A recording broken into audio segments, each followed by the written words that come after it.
Europe did not wake up one day and decide it was strong.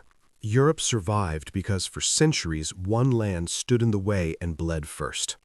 Long before modern borders, before nation-states and flags, there was a flat, exposed basin in the heart of the continent where armies didn't knock, they crashed in. This land had no oceans to hide behind, no mountains thick enough to guarantee safety, only rivers, plains, and a people forced to learn one brutal lesson early. If you do not become a wall, you become a road. This was Hungary, and for nearly 1,000 years it was where Europe's enemies learned how expensive conquest could be. The story begins not with castles or cannons, but with movement. Around the 9th century, the Carpathian Basin was a prize without a lock, a wide-open gateway between east and west. Nomads had passed through it for generations, but when the Magyars arrived, they didn't just pass through. They settled, they adapted, and they understood something others missed.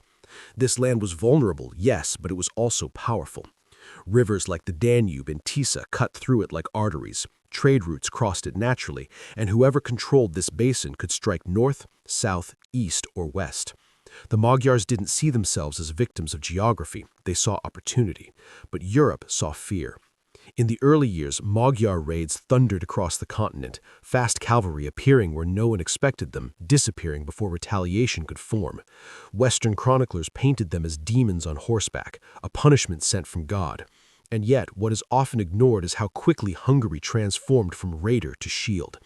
After the defeat at Lechfeld in 955, the Magyars changed course. They centralized, converted, and built a kingdom not just to survive, but to stabilize a region that had always been unstable. When Stephen I was crowned king around the year 1000, Hungary did something rare. It chose permanence. Christianity wasn't just a religious shift, it was a geopolitical decision. Hungary anchored itself to Western Europe, aligning with Rome, adopting institutions, laws, and borders. But alignment didn't mean safety, it meant responsibility. Hungary now stood as Europe's eastern gate, and gates get hit first. For centuries, invasions tested that gate. Pechenegs, Cumans, Mongols. Each wave came from the east, each one more destructive than the last. Then came the Mongols in 1241, a force so overwhelming it nearly erased Hungary from history. Villages burned, armies shattered, the king fled, and the land lay silent. Many thought it was over, but Hungary learned again. Stone replaced wood. Fortresses rose across the kingdom. The lesson was clear. Mobility alone was not enough anymore. Walls mattered.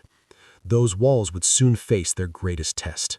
By the late medieval period, a new empire was rising, one that had swallowed Constantinople and turned its eyes westward. The Ottomans did not raid, they conquered. They moved slowly, methodically, building power as they advanced. And directly in their path stood Hungary. Not Austria, not Germany, Hungary.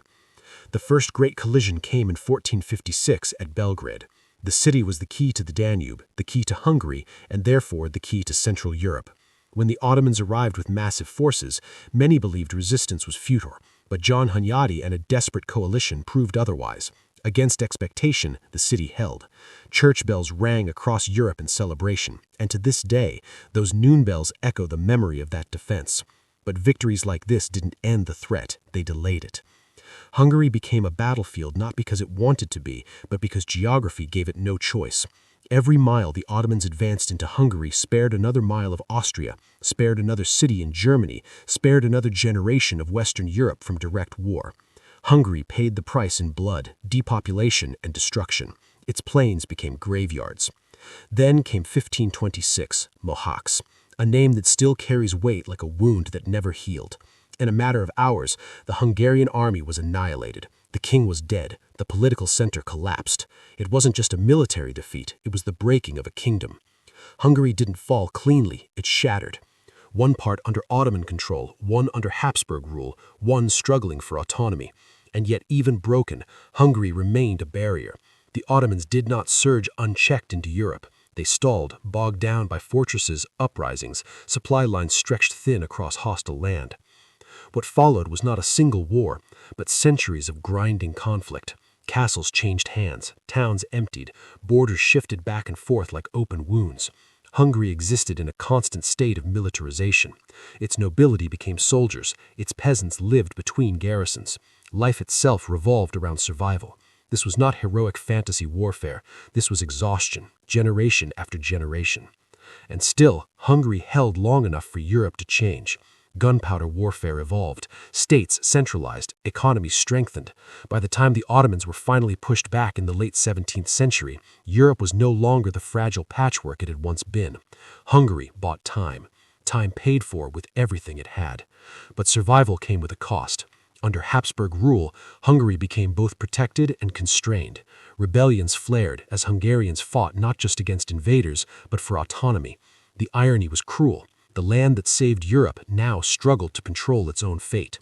Yet even in this, Hungary's role as a frontier never disappeared. It remained a military zone, a buffer, a reminder that Europe's safety was never accidental. This is only the beginning.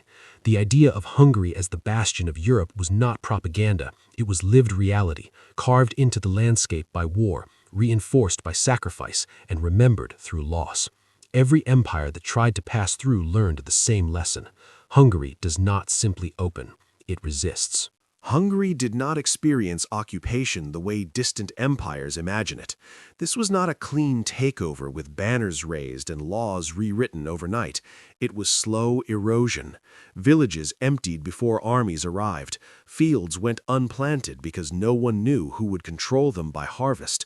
Life along the frontier became a calculation measured in days, not years. This was the reality after Mohács, when the Kingdom of Hungary ceased to exist as a single body and became a scarred borderland stretched between empires that both needed it and drained it. Under Ottoman rule, central Hungary transformed into a military zone. Fortresses replaced towns as the centers of life. The Ottomans did not aim to convert Hungary into a thriving province like the Balkans or Anatolia. Its value was strategic. It was a shield and a launch pad, a place to hold, not a place to nurture. Garrisons dotted the land, and between them lay emptiness. Population collapse followed. Some regions lost more than half their people, not only to war, but to famine, disease, and displacement. Hungary became quieter, not because peace had arrived, but because survival required silence. Yet this was not a land without resistance. Small wars never stopped. Hungarian soldiers, border fighters, and irregular bands lived in a permanent state of skirmish. They knew the terrain, the rivers, the marshes. They struck supply lines, ambushed patrols, vanished again. This was not glorious warfare recorded in grand paintings. It was dirty, personal, and relentless. The frontier produced a warrior culture shaped by necessity rather than ideology. Loyalty was often local. Identity was forged not in courts but in fortresses. Religion added another layer of fracture. Under Ottoman administration, Islam did not erase Christianity, but it altered the balance. Mosques rose in occupied towns, churches fell into ruin, and religious coexistence existed alongside tension. Meanwhile, in Habsburg-controlled Hungary, Catholicism was aggressively reinforced, partly as faith, partly as control. Protestant movements spread among Hungarians as acts of defiance as much as belief. Faith became political, and belief became resistance. The Habsburgs portrayed themselves as defenders of Christendom, but their rule in Hungary was complicated. They needed Hungary as a buffer, yet feared its independence. Hungarian nobles were allowed privileges, but autonomy was limited. Rebellions erupted repeatedly, not because Hungary rejected Europe, but because it refused to be reduced to a mere military zone forever. Leaders like István Bácskai and later Imre Tokely became symbols of a deeper conflict, a nation caught between being protected and being owned. While Europe's cities grew richer and more stable, Hungary remained locked in emergency mode. Roads existed for armies, not commerce. Education stagnated. Urban life shrank. The cost of being the bastion was underdevelopment. This is the part often left out of heroic narratives. Holding the line meant falling behind. Hungary's sacrifice was not only measured in blood, but in lost centuries of growth. By the late 17th century, the balance finally began to shift. The Ottomans were no longer unstoppable. Internal strain, technological lag, and extended supply lines weakened them. When the Holy League formed and Vienna was relieved in 1683, Hungary again became the central battlefield.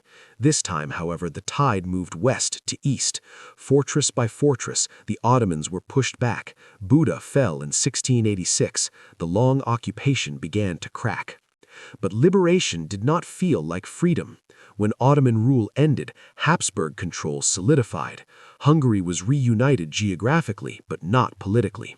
The land was devastated. Rebuilding was slow and uneven. New populations were settled, changing demographics permanently. The scars of occupation did not fade quickly. Memory lingered in abandoned villages, ruined churches, and families that had learned to distrust stability itself. Still, Hungary endured. It adapted again, as it always had. The frontier mentality did not disappear when the frontier moved. It became part of identity. Hungarians remembered what it meant to be alone between powers, to fight wars that determined the fate of others, and to be thanked later with control rather than gratitude. The Bastion had held, but at a cost that would shape everything to come. The 18th and 19th centuries would bring new empires, new ideas, and new conflicts, but Hungary's role would remain painfully familiar. Whenever Europe needed a line drawn, it was often drawn through Hungarian land. By the time cannons replaced swords and uniforms replaced banners, Hungary was already tired in a way maps could not show. The wars with the Ottomans were over, but the habit of being ruled was not. The Habsburg Empire tightened its grip, and Hungary entered the modern age not as a free nation, but as a critical component of someone else's survival strategy. Europe was stabilizing, but Hungary remained a pressure point, a land expected to endure rather than decide. The 18th century was presented as an era of recovery, yet recovery came with conditions. Vienna rebuilt Hungary strategically, not emotionally. Fortifications remained priorities. Administration was centralized. Hungarian autonomy existed on paper, but real power flowed outward. For many Hungarians, the sense of being Europe's shield evolved into resentment. They had defended the continent for centuries, and now they were expected to be grateful for protection that felt like control. That resentment crystallized in 1848. When revolutionary fires spread across Europe, Hungary did not hesitate. It demanded constitutional government, national rights, and self-rule.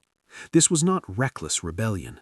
It was the delayed echo of centuries of sacrifice. The revolution was crushed, brutally, with foreign intervention, reinforcing a familiar truth. When Hungary moved, empires reacted. Yet the idea could not be erased. Hungary had tasted the possibility of agency. The Compromise of 1867 created Austria-Hungary, and on the surface it looked like balance. Hungary gained internal autonomy, Budapest flourished, infrastructure expanded, and national culture surged. But the empire was fragile. Its strength depended on managing contradictions, and Hungary once again found itself responsible for holding together a structure larger than itself. The Bastion had become internal, stabilizing an empire that could not survive without it. Then came 1914. When the First World War erupted, Hungary did not choose the front lines, but it paid for them. The war consumed the empire from within. By the time it ended, Austria-Hungary collapsed, and Hungary faced its most devastating reckoning yet. The Treaty of Trianon in 1920 stripped Hungary of 2/3 of its territory and population. Borders were redrawn with strategic pens, not historical memory. Millions of Hungarians woke up outside their own country overnight. This was not just a political loss, it was psychological amputation. The land that had once absorbed Europe's invasions was now cut apart in the name of stability. Hungary defended Europe for centuries, and now Europe was reorganized without it. The sense of betrayal ran deep. National identity hardened around loss, memory, and injustice. The interwar years were defined by revisionist hope and quiet desperation. Hungary sought to reclaim what it had lost, not through conquest alone, but through alignment. When the Second World War began, Hungary again stood at a crossroads, choosing alliances shaped by fear more than ambition. The outcome was catastrophic. Occupation returned, this time from the west and then the east. Cities burned, lives vanished. The Bastion became a battlefield once more, not between civilizations but ideologies. After 1945, Hungary fell behind the Iron Curtain. Soviet domination replaced imperial control. The rhetoric changed, the reality did not. Autonomy was limited. Dissent was punished. The memory of resistance survived quietly until it erupted in 1956. The Hungarian Revolution was short, violent, and crushed, but it echoed across the world. Hungary reminded Europe again that it would resist even when the odds were impossible. The Cold War froze Hungary into another frontier, this time ideological. It was no longer swords at the gate, but systems colliding. When communism finally collapsed in 1989, Hungary transitioned not as a blank slate, but as a nation carrying centuries of frontier trauma. Joining Western institutions felt less like ambition and more like closure, a return to the Europe it had defended long before it was invited to belong. Today, Hungary's role is debated, questioned, and sometimes misunderstood. But history does not disappear because it is inconvenient. Hungary's skepticism, its insistence on sovereignty, its sensitivity to borders and control, all trace back to one reality. It was never allowed the luxury of safety. It learned early that geography is destiny, and destiny demands strength. The idea of Hungary as the bastion of Europe is not a romantic label. It is an explanation.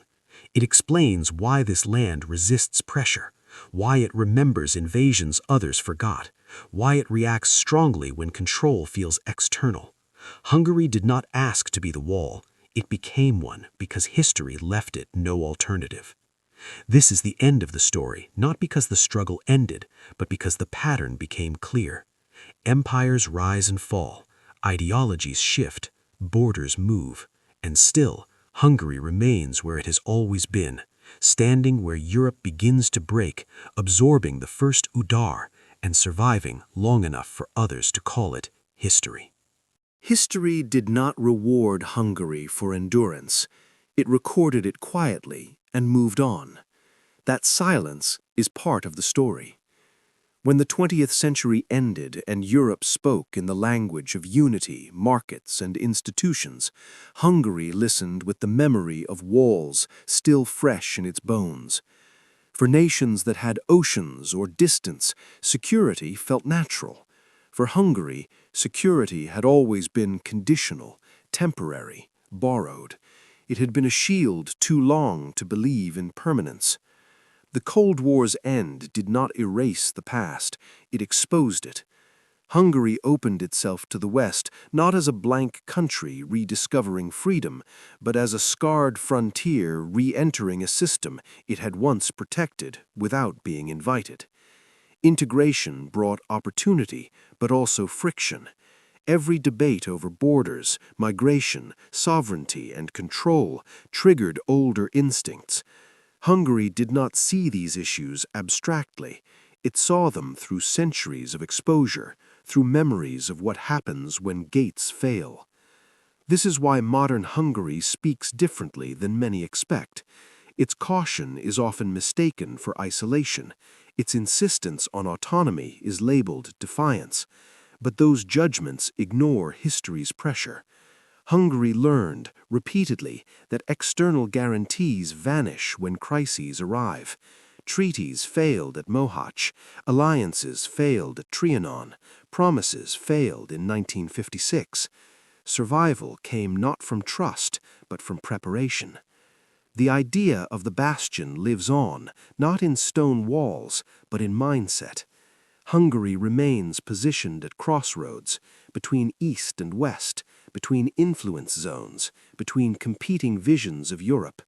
That position still brings pressure. It still demands choice.